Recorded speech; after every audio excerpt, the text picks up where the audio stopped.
Hello there. Dr. Bill Crawford here, psychologist, speaker, author of 8 books, host of 2 PBS specials. Here again to bring you another tip on how to help you create the life you want. Specifically, how to use my life from the top of the mind philosophy to bring more clarity, confidence, creativity into everything you do. Today I want to talk about triggers, how to deal with triggers, those negative triggers, those things that get under our skin, bug us, kind of stress us out. And it's something that I do at the very beginning of each of my presentations. I start with a quote from Albert Einstein that says, problems cannot be solved at the same level of awareness that created them. It's a big deal because my goal is to bring you new awareness, new information to help you become more influential in your life and the lives of others. So I talk about new information on the science of what I call the what, the why, and the how. What's really getting in the way of our clarity, confidence, and creativity? What gets us going in a negative way? And why is that happening? Talk about the neuroscience around that. And then I give people some real specific things to do immediately, at home, at work, that they can do that kind of make sure that they're accessing their clarity, confidence, and creativity. So in terms of the what, I like to start with a flip chart. And basically we talk about this is what's getting in the way. So in terms of the what, the why, and the how, this is designed to get people to talk about what's getting in the way.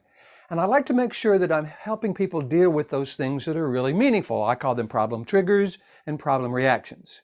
I call them problem triggers because not all triggers are problematic and not all reactions are problematic. But if I can show people how to deal with those problem triggers, those problem reactions, people tell me that's really valuable, especially when we can tie the science or the neuroscience to that.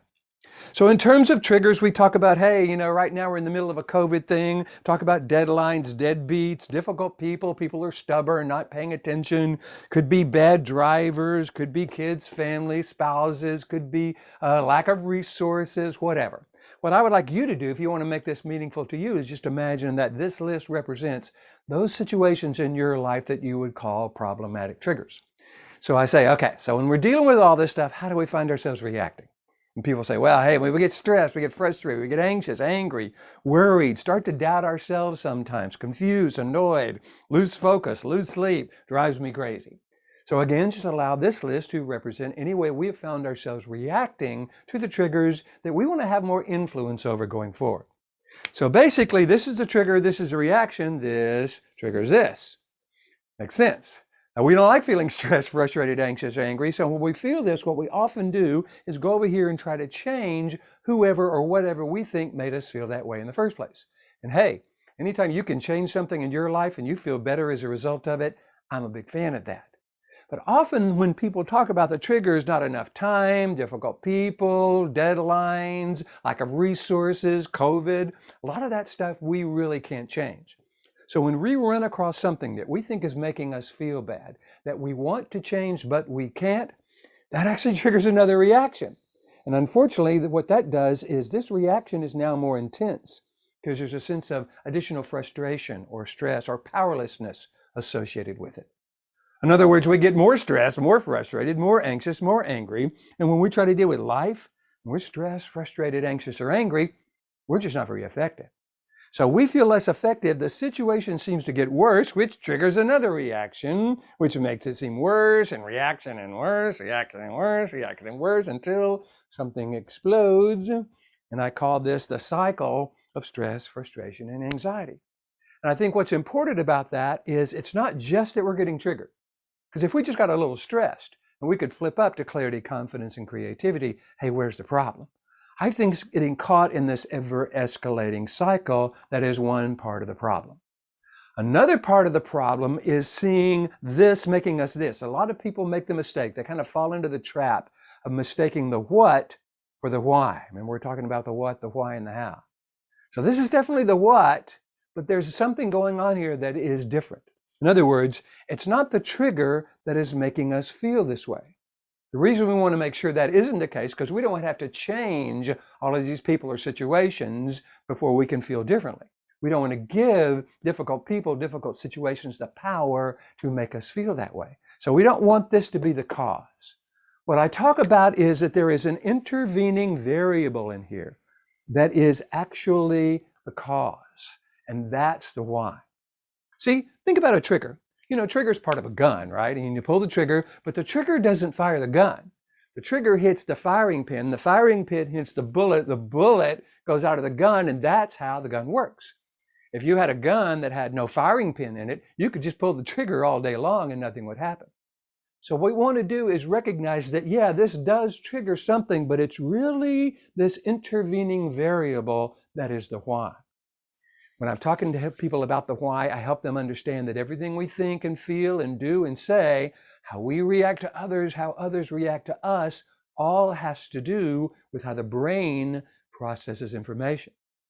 For those of you who follow my life from the top of the mind philosophy, you know we got these three parts of the brain. Lower part of the brain is called the brainstem. Upper 80% of the brain is called the neocortex. I call this the top of the mind. That's where the life from the top of the mind comes from. And this middle brain is the limbic system.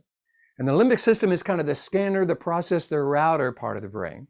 It scans the environment looking for anything negative because it's kind of primed to see more negative than positive, because a long time ago, being stressed or worried or anxious probably did keep us safe. Now, unfortunately, it throws us into this cycle. But this middle brain isn't that smart, and it's working with old software. So it has a tendency to misinterpret something or someone negative as dangerous, throwing us into the part of the brain that's designed to deal with danger. But see, that's the intervening variable. That's the why. If we can see that as the why, we can begin to influence how this middle brain interprets these triggers so that we can then access our best. And that's what I get to do. I get to go around the world teaching people the how. It's a life from the top of the mind system, and it's got three parts to it. Number one, I show people how to shift from that lower brain to the upper brain, access your best qualities or characteristics, and actually even change the chemical makeup of your brain and body from adrenaline, noradrenaline, and cortisol to serotonin and endorphins. Then I give people another set of material about how to stay there. How do we rewire the brain in a relatively short amount of time? You may have heard the phrase neuroplasticity. It means the brain is always rewiring itself. So we want to influence that rewiring so that we're coming from this clear, confident, creative, compassionate part of who we are, kind of as a habit, as a default position. Then part three of my system, I show people how to actually engage people so that those difficult people, the people that are being stubborn, not taking accountability, not listening, argumentative, etc., so that they're actually shifting what I call the resistant brain to the receptive brain so that they really hear and understand what you're wanting them to know. If you want me to do this for your organization, all you got to do is go to my website, billcrawfordphd.com, or just Google Bill Crawford, PhD. I'll come up on the first page. Hit the contact button, let me know what you're interested in, and I would love to talk with you about that. What we want to understand today, however, is that it's not the triggers. See, we've always been dealing with triggers. We're dealing with triggers today. We're always going to be dealing with triggers. The triggers aren't the problem. It's just that initial experience that triggers this why, and that is why we feel stressed, angry, frustrated, based on this chemical change in our brain and body. Once we understand that we don't have to change the trigger in order to change how we respond, we can begin to have a whole lot more power and influence in our life and in the lives of others. So if this is something that you want for your organization, feel free to let me know. I would love to do that. If you're liking these videos, please hit the like button. You know how everybody loves it when you like it. Share it with your friends if you like it. I post these on YouTube and LinkedIn and iTunes and Facebook, so feel free to follow me on any of that social media. In the meantime, here's to you, bringing more clarity, confidence, creativity into everything you do. And I look forward to seeing you in the future.